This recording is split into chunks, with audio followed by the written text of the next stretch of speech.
Evangelho do Senhor Jesus segundo João. Não, Evangelho do Senhor Jesus segundo João, capítulo 16, a partir do versículo 7.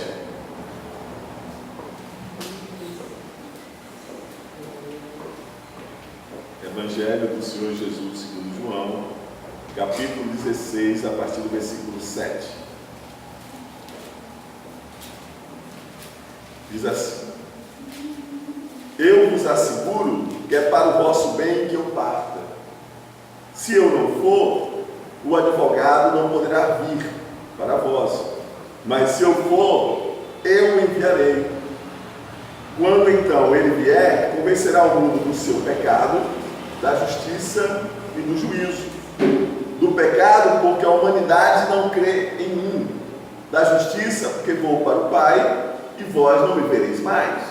E do juízo, porque o príncipe deste mundo já está condenado. Amém? Amém. Então, aqui nós temos a revelação de que Jesus não nos deixou sós. Ele mandou um outro conselheiro, um outro consolador. A palavra aqui para advogado é paracleto, aquele que ajuda, aquele que ensina, que ajuda aqueles que estão em Cristo Jesus, e que condena a palavra que sai da boca dos ímpios quanto servo do Senhor. Então, o outro consolador, o outro aí é no sentido daquele que tem a mesma essência, a mesma natureza. Então, o Espírito Santo de Deus, ele é Deus. No Velho Testamento, o Espírito Santo é como se fosse uma força, uma energia, a energia que faz com que Deus opere neste mundo, nas pessoas e através das pessoas. Mas nós temos um entendimento que não é assim. Para os judeus isso é muito difícil, porque se nós formos lá para Deuteronômio 6,4, diz: Shema, quer dizer, ouve, ó Israel, o nosso Deus é o único Deus. Então, se eles entendessem lá que o Espírito Santo era Deus, eles estariam, porque no entendimento deles eram pessoas distintas, eram, vamos dizer assim, entre aspas, coisas distintas. Se eles admitissem o Espírito Santo como Deus, eles estariam adorando outro Deus além do Deus de Israel. Mas Jesus veio com a revelação de que Deus são três pessoas e um único Deus, uma mesma essência. E Jesus confirma aqui, quando ele diz, tem algumas versões que diz o outro consolador. O outro aí é no sentido de ser da mesma essência, da mesma natureza. Então, o Espírito Santo de Deus é Deus, É o único Deus, sim, em três pessoas distintas. É um grande mistério que nós não conseguimos compreender muito bem, perfeitamente, mas um dia entenderemos. E é Ele que vem convencer o mundo, primeiro do pecado. E Jesus diz: quando Ele vier, convencerá o mundo do pecado, da justiça e do juízo. Do pecado, porque a humanidade não crê em mim. Olha como Jesus é bom. Ele diz: olha, eu não vou ficar com vocês, mas eu vou enviar o outro Consolador, e esse outro Consolador vai convencer as pessoas que ainda estão aqui dos seus pecados. Naquela época, quem convencia era o próprio Senhor Jesus, através das palavras de vida eterna que saíram dos seus lábios. Mas hoje, quem convence Jesus não está mais entre nós, Ele não está em carne e sangue. Quem nos convence hoje do pecado é o Espírito Santo. Nenhum ser humano pode convencer o outro ser humano de que é pecador. O que convence verdadeiramente o ser humano dos seus pecados é o Espírito Santo de Deus, que é o outro Consolador, que é o advogado. Ok? Então, essa capacidade nenhum de nós tem. Mas Jesus disse: olha, eu vou para o Pai, mas eu mando o outro Consolador, o outro como eu, da mesma natureza que eu, e esse convencerá, assim como eu estou convencendo agora em carne e sangue, ele convencerá as pessoas dos seus pecados. Por quê? Ninguém nunca viu a Deus, mas Jesus demonstrou através da sua vida que ele era o próprio Deus personificado na pessoa histórica do nosso Senhor e Salvador Jesus Cristo.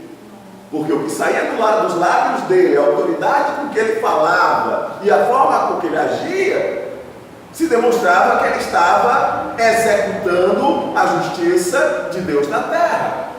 Não para condenar os homens, mas para fazer os homens entenderem que eles eram pecadores, que precisavam pedir perdão, precisavam se arrepender dos seus pecados.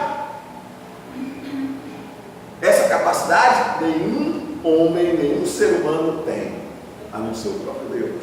Enquanto Jesus esteve entre nós, ele fazia esse papel de convencer, mas muitos não aceitaram, né? Como hoje muitos também não aceitam. Mas toda vez que a palavra de Deus é ministrada, que se fique claro que a pessoa, ao ouvir, ela tem certeza de que é pecadora. Mas por um momento, Deus deu liberdade à pessoa de rejeitá-lo por concessão. Não é da vontade dele, não, é por concessão.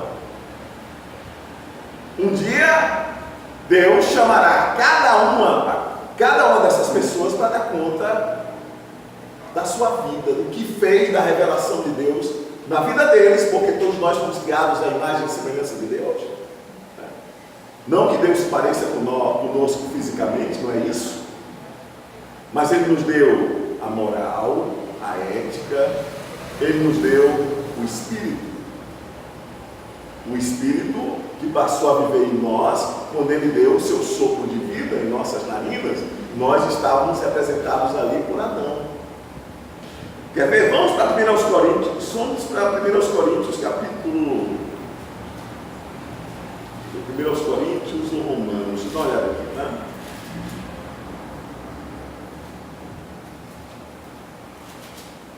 Porque haverá um dia em que Deus julgará os segredos do coração do homem. Deixa eu ver se é Romanos. Eu acho que não, acho que é a primeira carta aos Coríntios. Vou ver a primeira carta aos Coríntios aqui, meus irmãos. Mas Deus, Ele irá revelar os segredos do coração do homem. Deixa eu ver onde é que está, Senhor.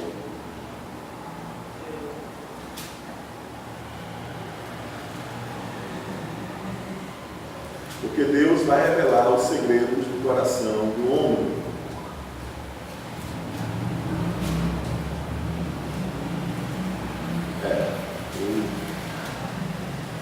Eu não encontrei não, mas creio que um dia todos nós teremos os nossos segredos mais íntimos revelados diante de Deus, e Deus nos julgará conforme aquilo que fizemos. Mas a partir do momento que recebemos o Senhor Jesus como Senhor e Salvador das nossas vidas, Ele vai nos julgar segundo a justiça de Cristo. Então nós seremos absolvidos, tá? Porque nós estamos nos esforçando para fazer a vontade de Deus, ok? Então Ele julgará os segredos do nosso coração. Vamos voltar lá para... Ainda estou querendo lembrar onde está esse versículo.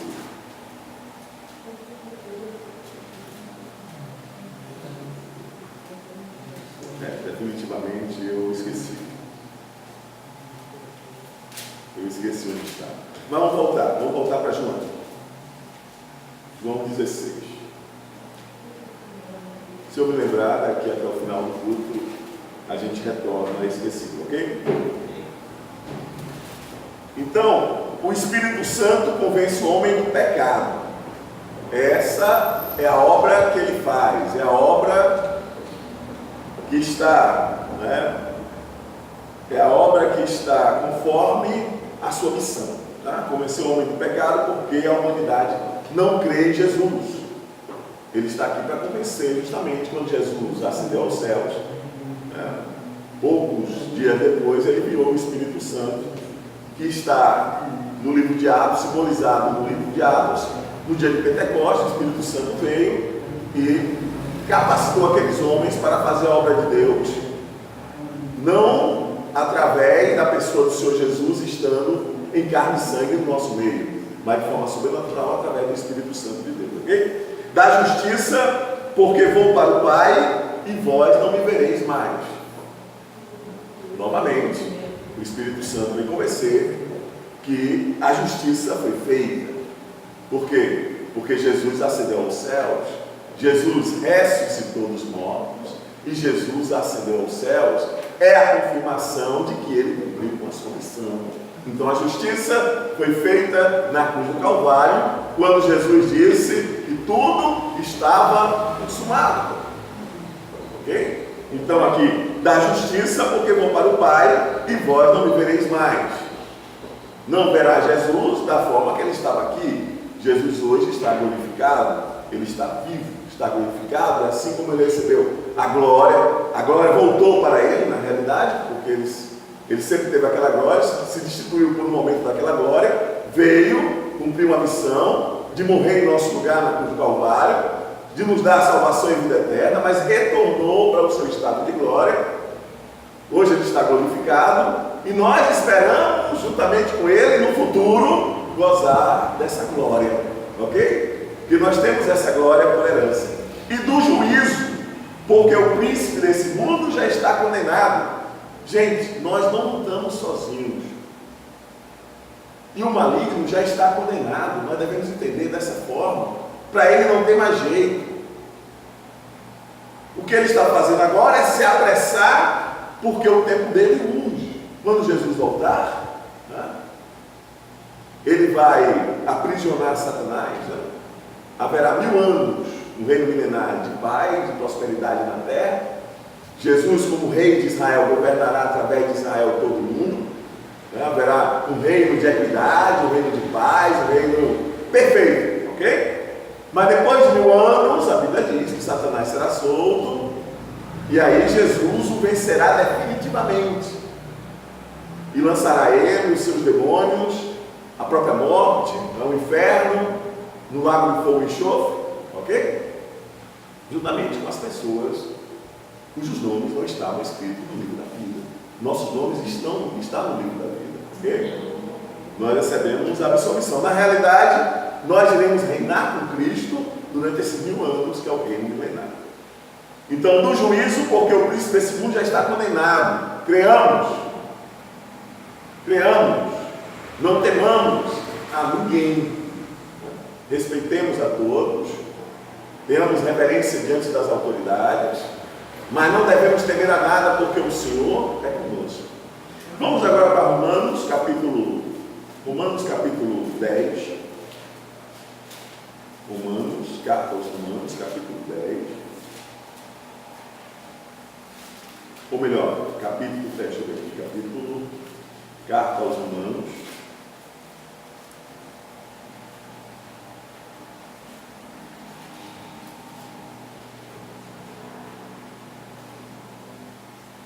Carta aos Romanos, capítulo 10 mesmo, capítulo 10, versículo 9. Então, qual é a forma quando a pessoa ouve a palavra de Deus, ela sabe que a espada está no seu pescoço. Por um momento, por convenção, por um momento,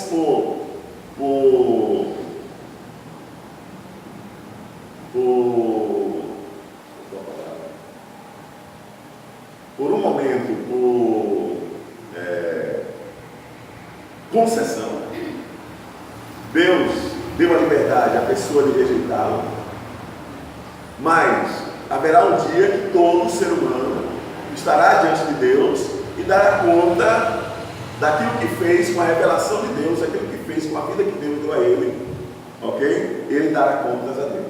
Então, no versículo 9, como é que a pessoa faz isso? É algo pessoal. Nenhum de nós pode fazer com nenhum. É algo pessoal. É a pessoa que tem que, com sua boca, confessar que Jesus é Senhor. Senhor aqui está no sentido do mesmo tratamento que os judeus davam a Deus, Os judeus, eles não pronunciam o nome de Deus. Eles escrevem de uma maneira que transliterata de outra, transliterada de outra, e que eles chamam de o que nós chamamos na Bíblia de Yahvé ou Jeová. Ok? Mas eles não pronunciam o nome de Deus, né? Nós pronunciamos, nós até chamamos de Abba Pai, uma forma toda carinhosa de tratarmos a Deus. Então, Jesus é Senhor nesse sentido, Jesus é Deus, ok? Então, devemos nos convencer de uma vez por todas, se nós não confessamos Jesus como o próprio Deus encarnado, nós ainda não temos a revelação perfeita de Deus. Então é por isso, por exemplo, que os testemunhos de Jeová nós os temos como hereges, ok? Porque eles não acreditam que Jesus é tanto Deus como Deus Pai e como o Espírito Santo. Tá certo? Então é importante nós observarmos isso, faz parte do fundamento da nossa fé, que Jesus é Deus, da mesma forma que o Pai é Deus, da mesma forma que o Espírito Santo é Deus, mas com missões distintas, com características distintas. Tá certo? Então, se confessares com a sua boca e creres em seu coração que Deus ressuscitou dentre os mortos, serás salvo. Então a grande questão, um dos pilares dos fundamentos da fé cristã é crer que Jesus ressuscitou dos mortos, que Jesus é Deus, Deus encarnado, o próprio Deus encarnou-se na pessoa histórica do nosso Senhor Salvador Jesus Cristo. Morreu na cruz do Calvário para a remissão dos nossos pecados, para o perdão dos nossos pecados, mas ressuscitou ao terceiro dia e ascendeu aos céus e está sentado à destra de Deus Pai Todo-Poderoso. Ok? Tem todo o poder no céu, na terra, debaixo da terra, em todo o universo. Jesus é o Senhor. Porque com o coração se crê para a justiça. E esse convencimento quem faz? Sou eu? Ou é qualquer irmã que está aqui que fala de Jesus com outra pessoa? É essa pessoa que convence o outro? Não. Porque com o coração, com o mais íntimo do nosso ser, entregando a nossa vontade a Jesus, para que Ele se realize através de nós. E isso é bom para nós, é para a nossa felicidade, porque com o coração se crê para a justiça, tendo a certeza que Jesus morreu para a remissão dos nossos pecados, que Ele ascendeu aos céus e que Ele vai voltar para nos buscar. Nós temos a vida eterna para gozar, para usufruir. E com a boca se faz confissão para a salvação. Então nós precisamos falar, nós precisamos testemunhar que Jesus é o nosso Senhor e o nosso Salvador, que Ele vive e que Ele mandou o outro Consolador para nos ensinar, para nos lembrar como Ele quer que nós sejamos para a glória de Deus, para a glória de Deus Pai. Então está proposta a vida que Jesus quer para nós. Ele quer que nós obedeçamos, não para Ele dizer que Ele tem domínio sobre nós, mas para nos fazer felizes. Porque Ele não precisa de nós para nada. Ele não precisa de nós para que nós o sirvamos, não. As miríades de anjos já o servem, e servem muito melhor do que nós, porque são anjos. Mas Ele nos ama. Ele nos fez, né? Deus nos fez a imagem dEle, para a glória dEle, porque Ele nos ama. É algo que, de forma natural, nós não entendemos. Porque eu digo às irmãs, né, se fosse minha capacidade de compreender o mundo intelectual, né, eu nunca tinha me convertido. Eu me converti porque de forma sobrenatural Deus me tocou. Né? O Espírito Santo de Deus tocou o meu coração e abriu o meu entendimento. As escamas caíram dos meus olhos. E eu passei a crer. Não pelo que eu vejo, mas pela fé. Pela fé que eu adquiri ouvindo a palavra de Deus, porque a fé vem pelo ouvir, ok? Né? Porque a fé, ela vem pelo ouvir, e ouvir a palavra de Deus, ok? Então é dessa forma que nós adquirimos a verdadeira fé. A verdadeira fé nós adquirimos em ouvir a palavra de Deus. Né? Nossa fé não deve estar no talismã, não deve estar em um objeto. Nossa fé tem que estar em Jesus, pelo entendimento que Ele nos dá, quando Ele se revela a nós, através do outro Consolador, que é o Espírito Santo de Deus, que nos revela a palavra de Deus. Porque qualquer pessoa pode ler a Bíblia, qualquer pessoa até pode criar certas conjecturas usando a Bíblia, né? Pode até ter um certo entendimento ao ler a Bíblia, entendimento natural, mas o verdadeiro entendimento que vem de dentro, que é gerado de uma fé que foi gerada dentro de nós, no mais profundo do nosso ser, o único que pode fazer isso é Jesus. E mesmo que as coisas que nós enxergamos com os olhos físicos, sentimos com os nossos sentidos, digam o contrário, nós permanecemos na fé. Porque eu vou ser sincero, naturalmente eu não sei porque Deus nos criou. Qual é a serventia que nós temos para Deus? Por que Ele nos criou? Se for me perguntar, eu não sei. Mas eu tenho certeza que Ele nos criou. A sua imagem, Ele nos criou. Adão pecou, não é? O mal ganhou legalidade em nossas vidas. A morte veio sobre nós, sobre essa natureza. Não é? Porque antes não havia morte. A morte veio como salário do pecado. Então nós estávamos destinados à morte. Não é a morte física somente, não, a morte espiritual. Nós estávamos condenados a sermos lançados no lago de fogo e enxofre, a condenação eterna. Mas Jesus teve piedade de nós, misericórdia. O plano de Deus, através de Jesus, foi executado de forma perfeita. E a nós chegou a salvação, chegou a vida eterna, louvado seja Deus. E nós cremos pela fé. É por isso que aqui a carta aos Romanos, Paulo diz: seja todo homem mentiroso e Deus verdadeiro. Porque a nossa mente, vez ou outra, tenta nos tapear. Influência maligna também, influência demoníaca, né? Poxa, você acredita nisso? Tem outras explicações possíveis. Fiquemos na fé. Fiquemos naquilo que Deus colocou em nós, gerou em nossos corações através da fé.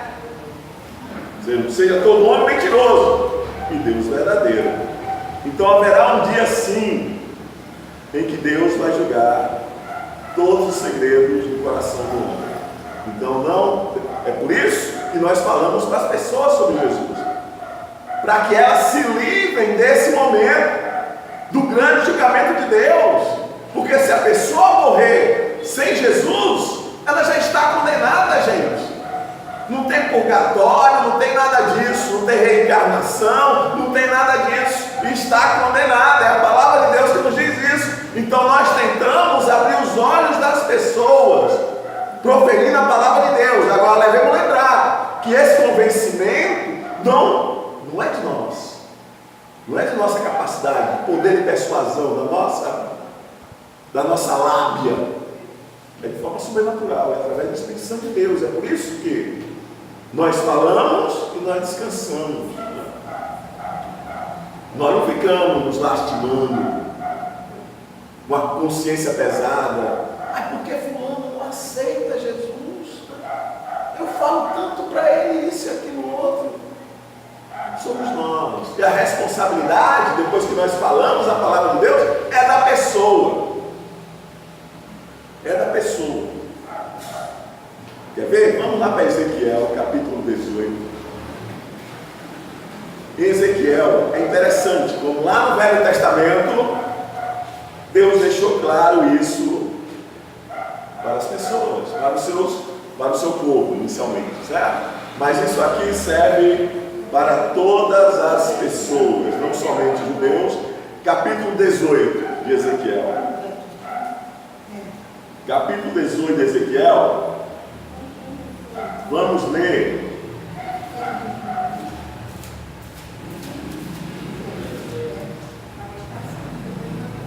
Vamos ler a partir do versículo 1, vamos ler a partir do versículo 1. Eu vou pulando, certo?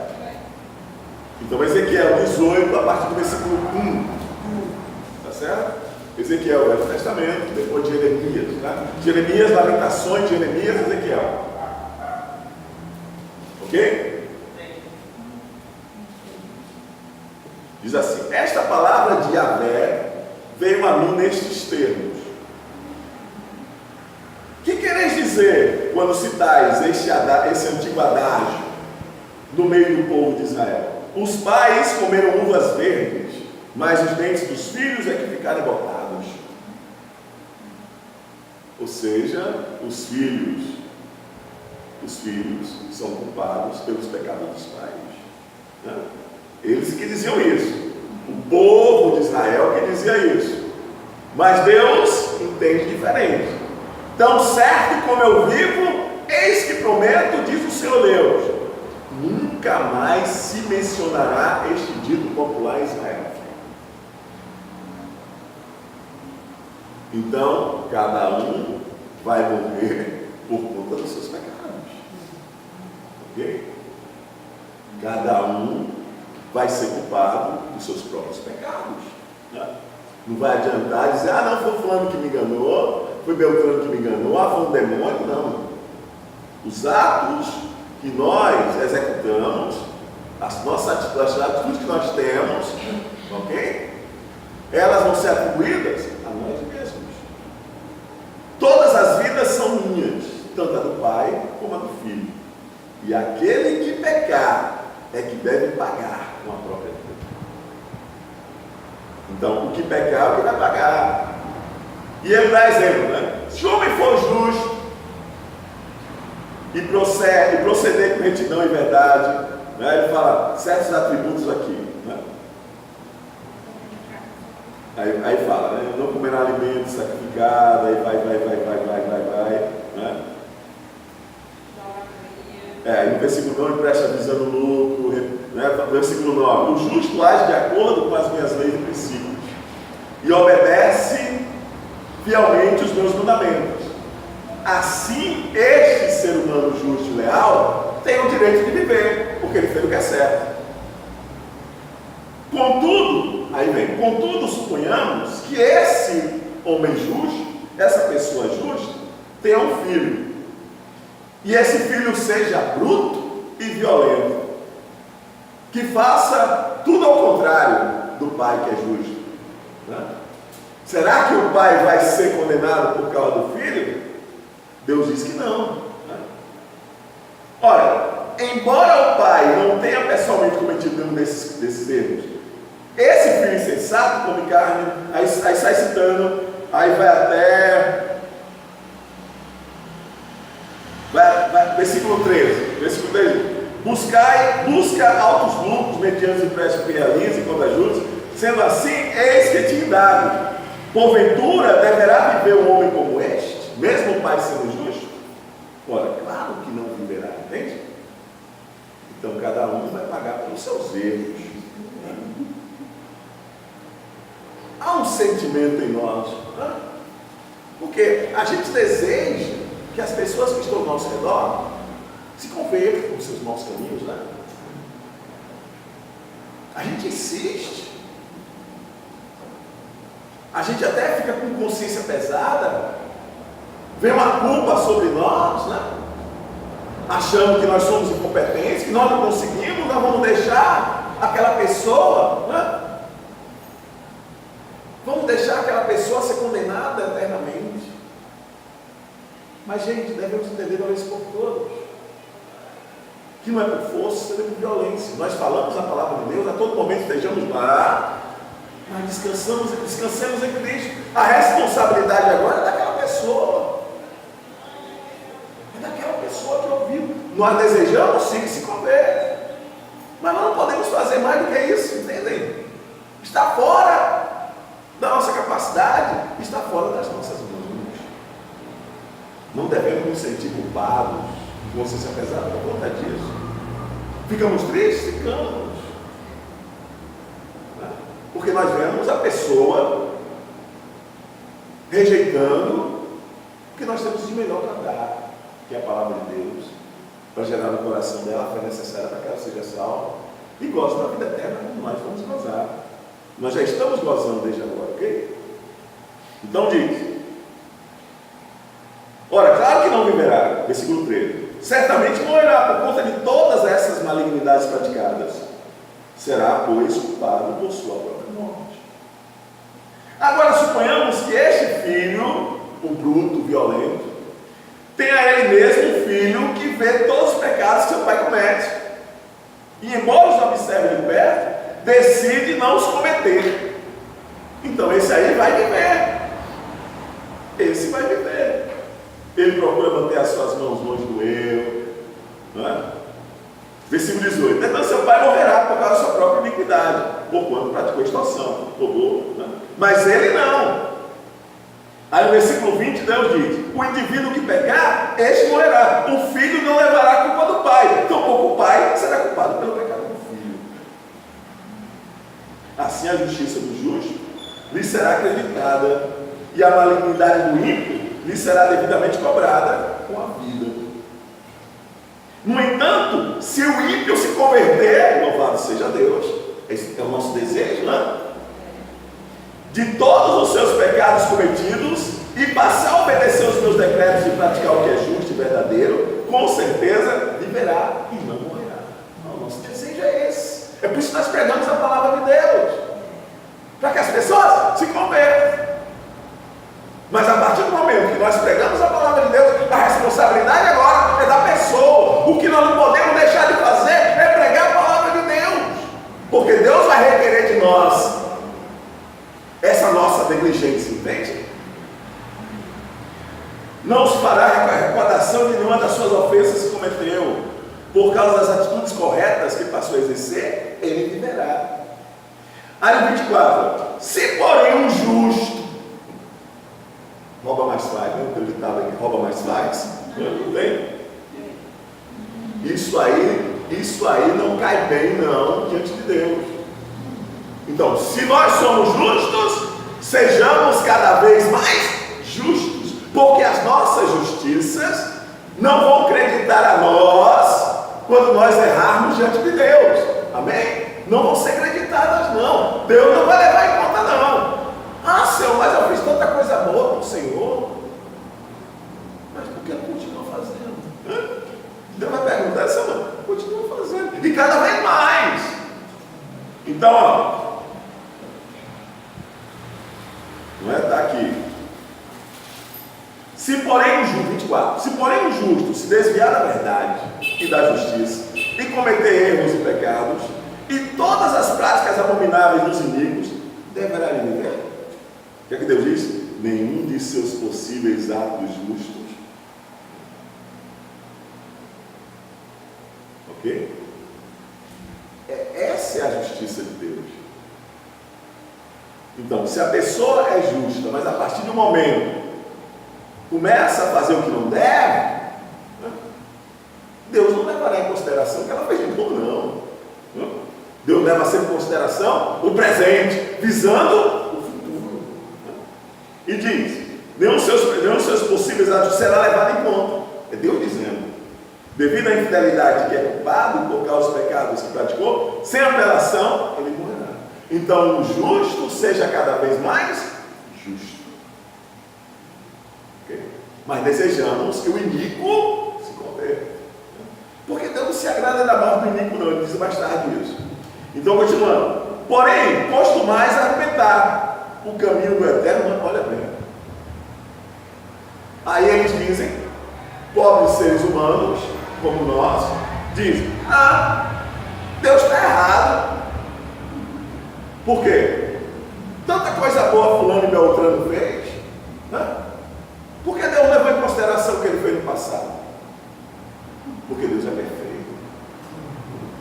Ele disse a Abraão: anda na minha presença e ser perfeito. Como ele fala conosco. E como é que a gente adquire a perfeição? Sendo cada vez mais justos. Cada vez mais justos. E Deus continua, né? Versículo 27. Mas se o ímpio se desviar de sua maldade e fizer o que é reto e justo, ele conservará a sua própria vida. É isso que as pessoas não entendem. Mas fez tanta atrocidade, matou, roubou, estuprou, não é? Foi corrupto, agora é crente, é santo. Sim, sim. Isso é possível? Sim, Deus tem poder para isso. Não? Então não pensemos que por mais ruim que seja a pessoa, Deus não a deseja. Nem Deus deseja. Por refletir sobre todas as ofensas que cometeu e se arrepender de havê-las praticado, desviando-se delas, essa pessoa com certeza viverá, não perecerá. Jesus, quando Simão, o fariseu, estava condenando a mulher que estava lavando os pés dele, com as lágrimas e enxugando com o próprio cabelo, né? Simão pensou consigo, né, com seus botões: ah, esse aí não é profeta não, porque se soubesse a mulher que está tocando nele. A gente chegou para ele e disse: ela me tratou melhor que você, porque você me convidou para sua casa, Jesus mostrando, né, como forma o costume judaico, né? Aí, mas sabe por que ela está me tratando assim? Porque muito, verdadeiramente, muito eram os seus pecados. Por isso muito ela ama, porque ela sentiu o perdão de forma mais intensa. Aquele que é pouco perdoado, que se sente, né, pouco ama. Então isso serve de exemplo. Nós devemos sentir sempre o perdão de Deus de forma intensa. Porque se nós fazemos assim, nós produzimos o melhor para Deus. Buscamos fazer o melhor para Deus. Ok? Contudo, aí a nação de Israel, por isso que as pessoas não entendem, né? Aí, como a nação de Israel costuma dizer, o caminho do Senhor não é justo. Porque como é que pode? Esse aí fez tanta coisa ruim e o Senhor perdoou?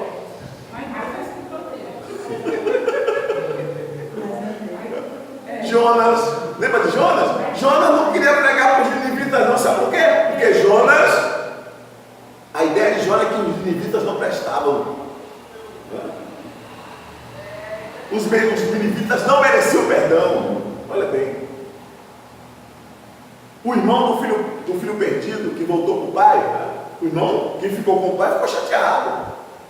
Mas eu estou aqui sempre com o senhor. Chega esse filho rebelde que pegou toda a sua parte da herança e gastou pelo mundo afora, e o senhor mata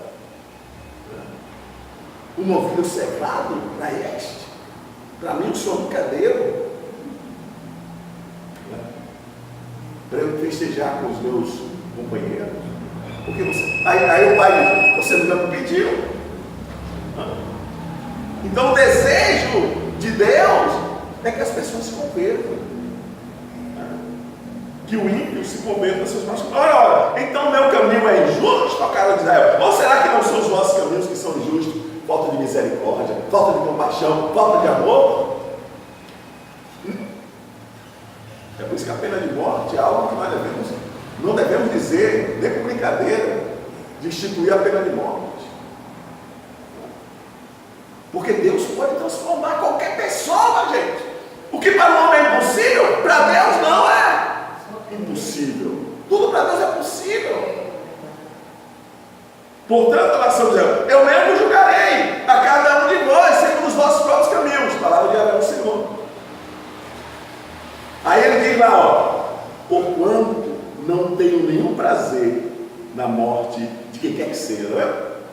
Deus dizendo aqui, ó, de 32: porquanto não tenho nenhum prazer na morte de quem quer que seja. Qual o desejo de Deus? Convertei-vos, pois, e vivei. Mas qual é a nossa obrigação como filhos de Deus, servos de Deus, como membros do corpo de Cristo? Pregar o Evangelho. Agora, sem ter a consciência pesada, se alguém rejeitar, até mesmo os últimos momentos de vida física daquela pessoa rejeitar, não devemos sentir culpados não. Por quê? É claro, novamente repito, nós nos entristecemos, nós não gostaríamos. Nem ficar em mundo, né? Pois é. Eu falo, mas não vou ficar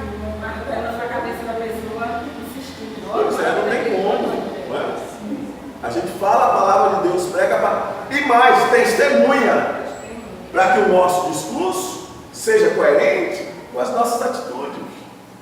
Então é algo que nós devemos a todo tempo, nós devemos estar nos fiscalizando. Okay? Então, minhas irmãs, devemos entender de uma vez por todas que essa capacidade de vencer o homem do pecado, do juízo e da justiça, é uma obra do Espírito Santo de Deus, ok? Que nós cooperamos com Ele, porque a palavra de Deus hoje sai dos nossos lábios.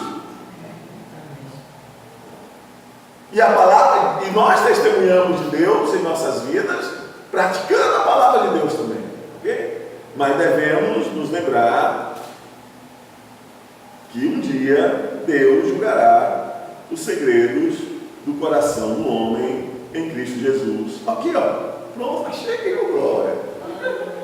Romanos 2,16, para nós encerrarmos. Romanos 2,16. Gente, estava na minha frente, eu não cheguei. Agora eu cheguei, glória. É para falar agora, né? Vamos lá.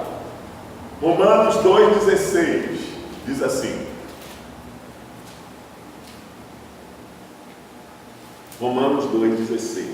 Todos esses fatos serão observados na humanidade, num dia em que Deus julgar os segredos dos homens, por intermédio de Jesus Cristo, de acordo com as declarações do meu Evangelho. Está vendo? Nosso papel é declarar o Evangelho. Mas o julgamento é mediante Cristo. Nenhum de nós pode julgar ninguém e condená-lo. Não é nosso papel, não é o papel da igreja condenar ninguém ao inferno. A condenação eterna.